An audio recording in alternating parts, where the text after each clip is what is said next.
Hello children, welcome to another session of Children's Liturgy.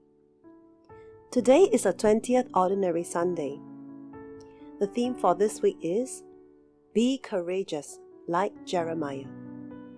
Let's listen to the reading. Jeremiah went to see the king of Judah with a message from God.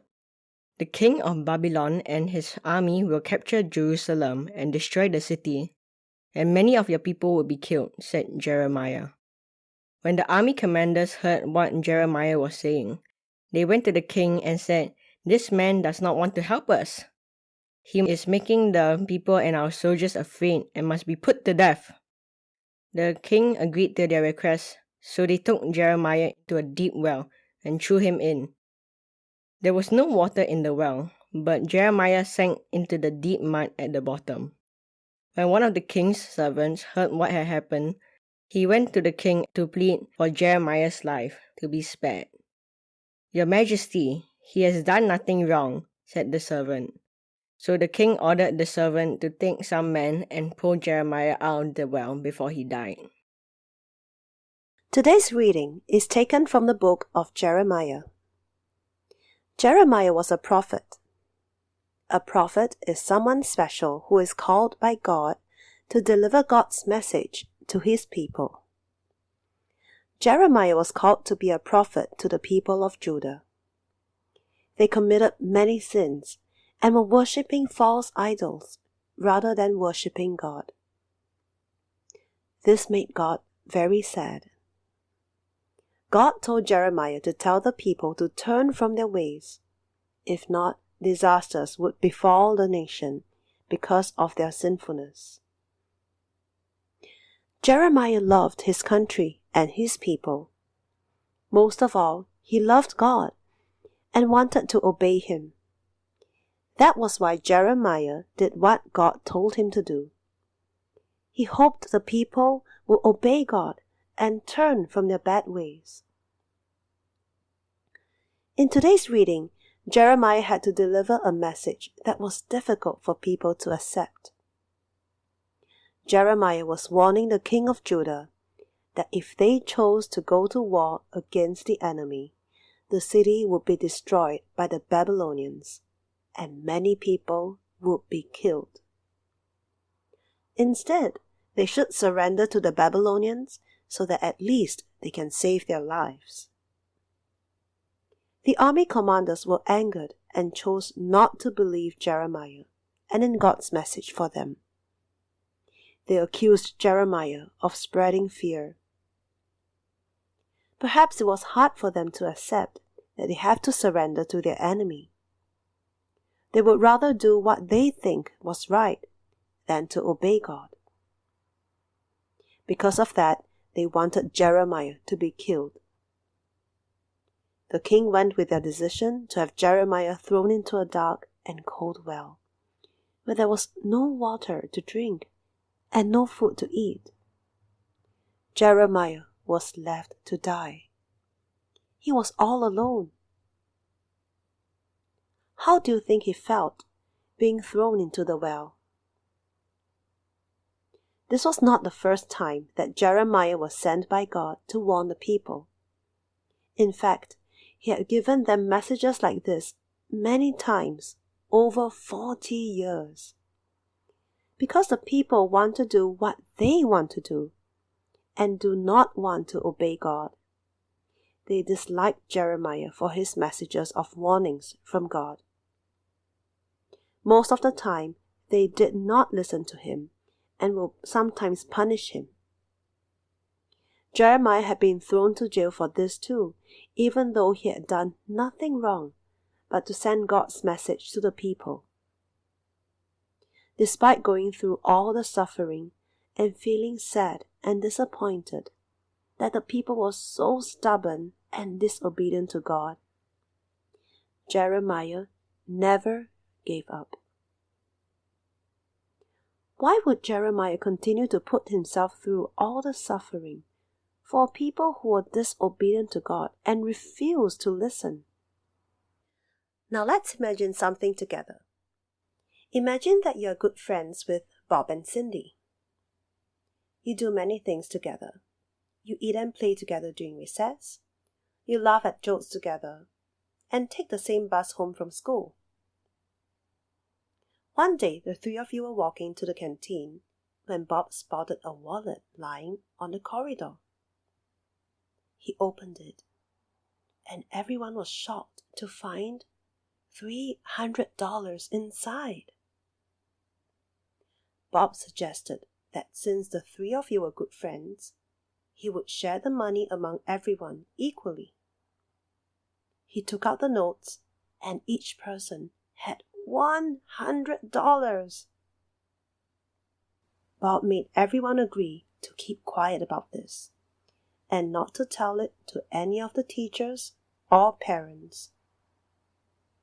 You feel uneasy about this because it is a lot of money, and the money does not belong to any of you. Bob and Cindy started talking about how the money can be spent. Now there will be enough money for the three of you to buy fast food and bubble tea for yourselves after school.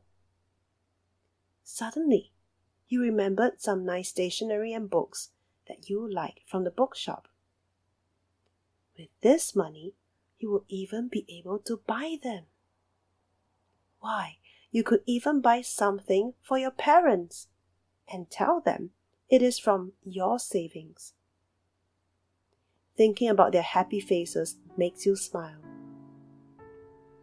Suddenly, you caught yourself. What did Jesus teach us about right and wrong and good choices? Is it right to take the money? How could you be thinking about taking money that doesn't belong to you? You tell Bob and Cindy, "No, we shouldn't take this money. It's not right. It doesn't belong to us. The person who had lost it will be so anxious and sad. Let's pass the wallet to the discipline master." "No, don't be silly. Why should we do that? The person was careless in dropping his wallet. It is his own fault for not looking after it well.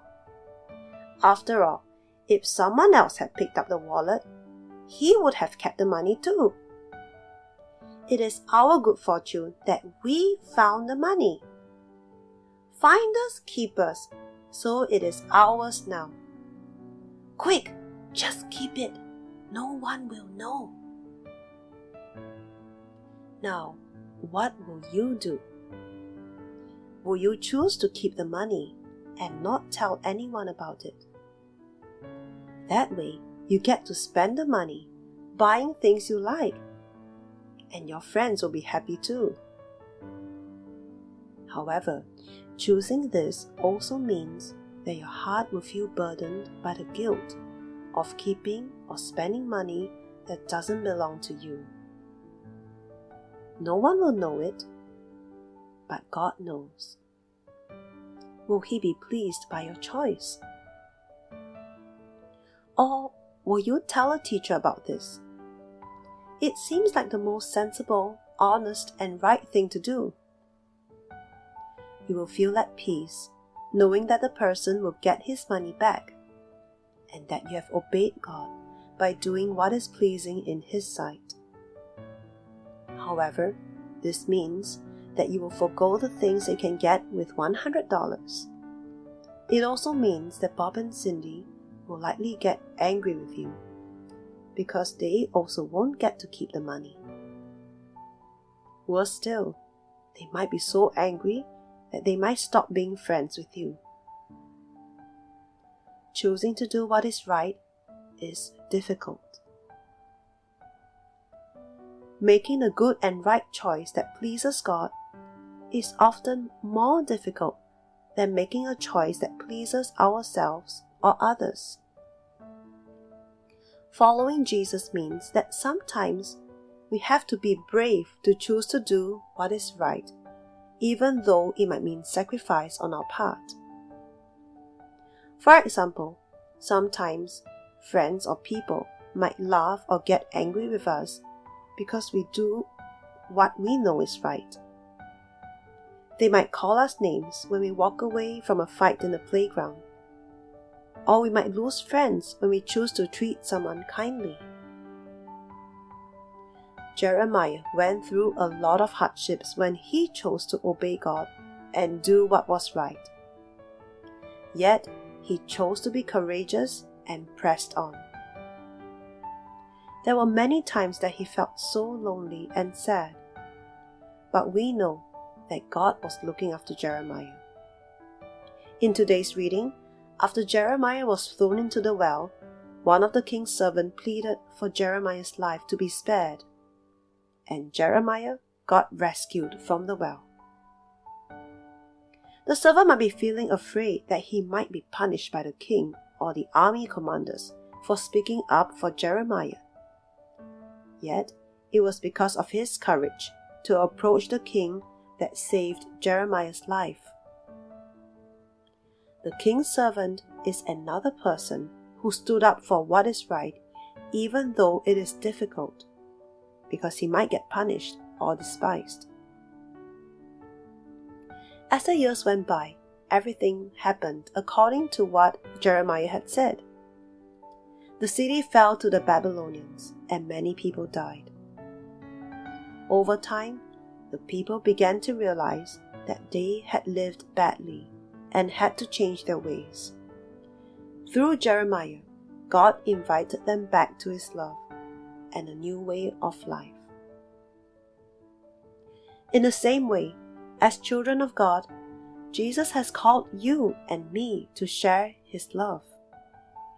God puts us in places where His love needs to be shared, or when we are called to make difficult decisions that will help someone.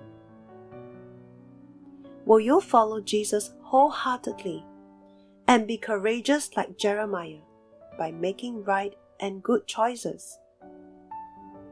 I hope you will choose to be courageous by obeying God and choosing to do what is right, even when it is difficult.